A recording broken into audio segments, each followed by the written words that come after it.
কারণ আমাদের ঘাড়ে চেপে বসেছিল আওয়ামী লীগ নামে একটি ফ্যাসিবাদ নামের জন্তু। আজকে 15 বছরের আন্দোলনের কারণে বহু হাজার হাজার নেতা কর্মী রাস্তাহুতির কারণে, ছাত্র জনতা রাস্তাহুতির কারণে, বহু জনগণের রক্তের বিনিময়ে আজকে আমরা ফ্যাসিবাদ মুক্ত একটি বাংলাদেশ পেয়েছি।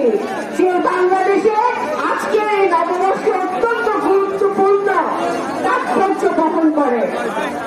নারী পুরুষ ছোট বড় ধর্ম বর্ণ দল মত নির্বিশেষে সালতা উপজেলা আজকে একত্রিত হয়েছে, কারণ আজকে সালতা উপজেলার মাটি ফ্যাসিবাদ মুক্ত মাটি, দুর্নীতি মুক্ত মাটি।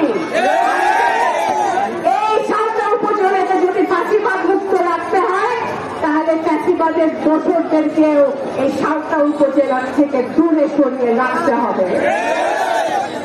সেজন্য আমাদের যারা বিএনপির নেতাকর্মী আছে, আপনারা জানেন কারা 16 বছর ধরে মাঠে ছিলেন আপনারা, আর কারা ছিলেন না। আপনারা যারা ছিলেন, আপনাদের দায়িত্ব এবং কর্তব্য, আপনাদের পবিত্র দায়িত্ব এবং কর্তব্য বাংলাদেশ জাতীয়তাবাদী দল নামে যে দলটি শহীদ রাষ্ট্রপতি জিয়াউর রহমান সৃষ্টি করেছিলেন, এই দলটিকে আগিয়ে ধরে রাখতে, এই দলটিকে সংসদ বলছিলাম।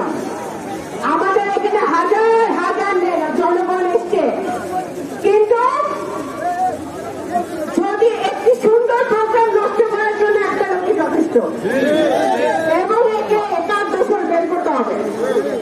এটা আমাদের দায়িত্ব, আমাদের আশেপাশে যারা ভিড় করে আছেন তাদের দায়িত্ব। আজকে দেশনেত্রী বেগম খালেদা জিয়া ওনার সারা জীবন, ওনার রাজনৈতিক জীবনে সংগ্রাম করে গেছেন, গণতন্ত্রের জন্য, স্বৈরাচার মুক্ত করার জন্য এরশাদ বিরোধী আন্দোলন করেছেন। নিজে একজন আকস্মিক নেত্রী হিসেবে প্রতিহিংসার কারণে উনি 6 বছর ধরে বিনা দোষে একটি মিথ্যা মামলায় শেখ হাসিনা তাকে জেল খাটিয়েছে। আজকে উনি অসুস্থ অবস্থা বিদেশে আছেন। জনাব তারেক রহমান একজন মুক্তিযোদ্ধার সন্তান, একজন রাষ্ট্রপতির সন্তান, একজন প্রধানমন্ত্রীর সন্তান। উনি ওনার সারাটা জীবন বাংলাদেশের জন্য বিলিয়ে দিয়েছেন, বাংলাদেশের মানুষের জন্য কাজ